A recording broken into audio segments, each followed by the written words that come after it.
See, we'd be right back. Be right back. Why are you making those kind of comments? Anyway, I know. welcome to the AEW Full Gear Predictions video. Or otherwise known as Full Gear. Yeah, I knew that.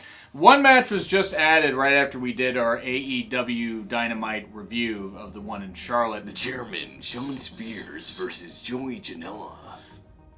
Who do we have and why? Shawn Spears. Yeah, Shawn Spears is winning this. Shawn Spears actually can wrestle. Yeah. But also, I think it makes more sense after that kind of bullshit thing where Cody won. Yeah. And he didn't need to. Yeah. This video's going to take twice as long as it needs to because he's going to crack me up with that. But also, Shawn needs a quality win. Yeah. Joey really doesn't. As you and I were talking about, but you mainly said he is mid-card at best. Yeah. Maybe Shawn is also, but if you're going to give him Tully Blanchard as a Not manager... in AEW's environment. Shawn Spears? Yeah. I think Shawn... You don't think Shawn's mid-card? I think he can be more than mid-card. Maybe. I mean, it's possible. It just takes the right feud, takes the right trigger to get him going. Yeah. Which, look, that can actually work. And I think Shawn Spears getting a quality win here is probably the best call. Because otherwise, then, you're just having him talk a big game, giving him Tully Blanchard as a manager, and then you're just simply doing nothing with him. Which is pretty much what WWE did with him for the last couple of years that he was there. Well, at least the last year and a half. So, we get with that, and now... So, if any more matches, by the way, happen or get announced after this, excuse us for not possessing clairvoyance to see that. I can tell you to the future! You know, I should probably pick another word because he's always going to say that. Yeah. And I always forget. Thanks, C4 Star. Thanks. Anyway. Oh, they're great. B. Priestley versus Britt Baker on the buy-in. On the buy-in. So... B. Priestley? It's B. I got B. Priestley. I have Britt Baker. Adam Cole's going to have questions. But also... In regards to Adam Cole's lady, she's got the most character, she's got the most personality that's been shown on TV. She's less controversial. Check out her. I know you haven't watched AEW Dark yet. Check out the video package they did on her and B. She actually had a pretty good promo. I'm not as sold on Britt Baker, even though I think she has great potential. That switched me a little bit where I'm like, okay, they're letting her actually talk. Mm-hmm. So that's some good stuff. So... I have B, though. I have B winning. I agree with you. The less controversy, that kind of stuff. But not the B! At the same time, Wickerman references aside, I think they're going to build this where they're going to have B win, and then Britt's eventually going to get a win back at some point. Okay. Now, look, they could have Britt suddenly challenge Riho, but I think B going after the championship, going back to Stardom days and that kind of stuff, might work. Now, I don't know if it'll work. Who knows? But I have B winning. You have Britt winning. And then we go to a match that was literally made today. Riho versus Emi Sakura, AEW Women's Championship, based on the whole thing that happened where Emi Sakura pinned Riho in the tag match on AEW Dynamite, and that's why Riho's winning. Yep. I mean, come on. It'll be a good match. Oh, yeah. Emi, as you point out... The student becomes the teacher. Yeah, that sounds like a Japanese fanfic thing that we're not going to talk about. What? Careful when you Google that, by the way. What? Google. Is that what the please teacher thing anyway, is? Is that it? Well, what Riho's the student winning. Becomes the teacher? I don't fucking know what goes on. It's an old adage, dude. It is. Okay, just because I'm an old dude. Come on. Riho. Easily. Yeah. It'll be a good match. I hope they at least get 15 minutes. There's not a lot to this card, and they need to justify the $49.99 price. But we move on to Adam Page or... The Hangman? Hangman versus the Bath Turd, if Lashley was there. Who do you have and why? Hangman Page, because, let's face it, they're pretty hot on Hangman Page. And they may not utilize Pac to his fullest on this one, just because the Elite have taken priority more times than not. I would say that, except the Young Bucks did put over Private Party in the tag tournament. I do agree with what you're saying. Yeah. That's not something I expected them to do. I think you're going to be right on this, but I'm going with Pac. I hope you're right. Because I think that Pac could be the type to get to to get a championship challenge at some point.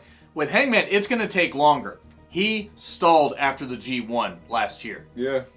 Part of that was due to the fact that he left Ring of Honor, wasn't featured that much on New Japan TV after the G1, a little bit. And then... For doing cowboy shit. Feel bad for that horse that got put down. Hunter Horse Helmsley? Is that actually what they named him? I think that's what it was. That's actually pretty good. Or at least that was a nickname they gave him. I think I have Pac winning for this reason. Yeah. Him being a challenger for the championship would make more sense. Because Hangman, it's going to take a lot longer to build him. It just really is. But that is reliant on a face taking the title. At some point. Doesn't have to be tonight. Or it doesn't have to be on this pay-per-view. You still have weeks of TV until you get to Wrestle Kingdom. So, we have the Young Bucks versus Santana and Ortiz. A challenge match. It's Santana and Ortiz. Yep. If you don't have them win here after having that, after laying out the Rock and Roll Express, you've got to build the inner circle. And have an inner circle jerk, if you will. You got to have that happen. Maybe not that. I mean, whatever floats your boat. I'm not signing up for that party. That private's party. No, they're in the next match. So Santana and Ortiz have to win though, because after that debut that they had. And after they've been laying out people, if you don't have them go over the Young Bucks, you already had Sammy Guevara take a couple pins, or at least like one pin in a recent tag match. Yeah. He's kind of been relegated to just being Jericho's side bitch, which makes sense, because he's just there to be built.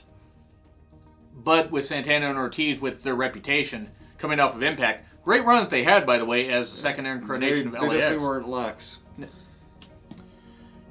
So, this could be... they'll just run through everybody. This could be something that could really benefit Santana and Ortiz. The Bucks are already well established. They're always going to be over. Mm-hmm. And then maybe one of them will actually shave his goddamn head. At some point.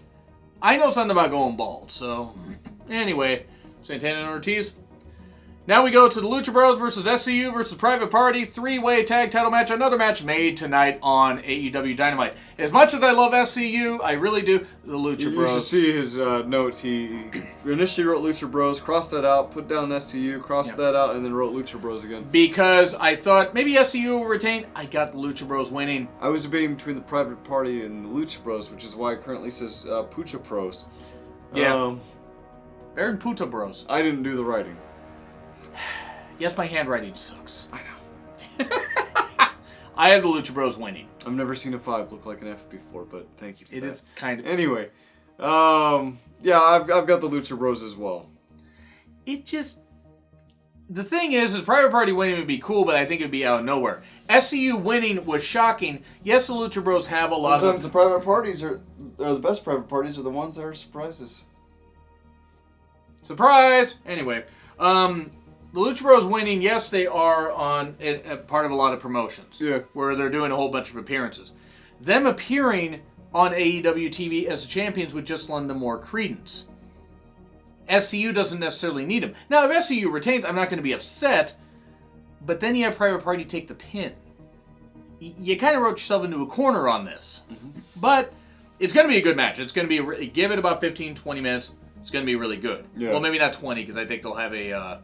you know what I mean. They'll have a time limit draw and stuff like that. We don't want that. Yeah. How do you have a time limit draw? Make it so the match can't be stopped for any reason. That always works out.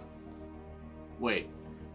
So we have Cody and Chris Jericho AEW World Title match. Yes. 60-minute time limit. That match will not even go half that. John Moxley is my current pick for that. Yeah, but that's Mox and Omega. We were talking about the talking about the World Championship. Wait. I wrote that down because I'm sorry, I was looking up the list in order, and then you decided to break that order. Because the Mox Omega match is happening at the end because it's non-sanctioned. Right. Cody and Jericho, it's Jericho. Yeah, it's got to be. Cody says if he doesn't win, he won't challenge for the championship again. They're going to have an out. Somebody's going to turn heel, or something's going to happen where the stipulation's going to get waived. He's predicting MJF. I'm just thinking Jake Hager's just going to come up and bop Cody in the nuts. He could do that. If Cody wins, I'm not going to be against it, because this is my thing about Cody winning. Cody could win. Jericho's going to the Tokyo Dome to face Tanahashi in about 2 months.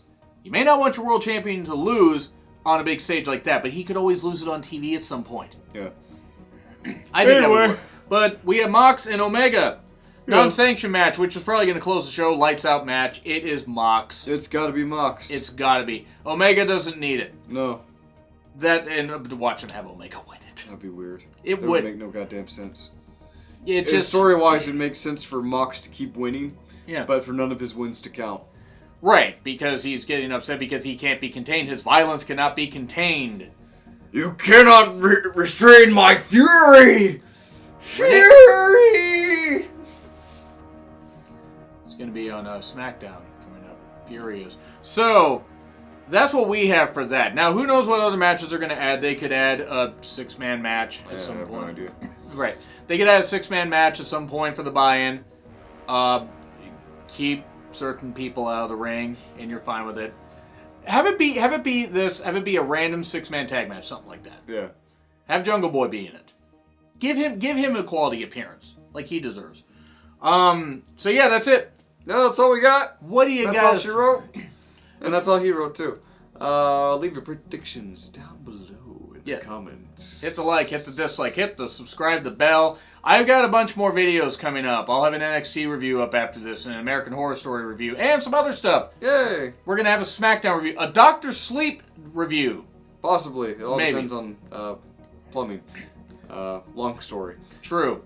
Everything's good, though. Anyway, I'm John Ritlin. This is The Terminator. We will be back Friday. All right.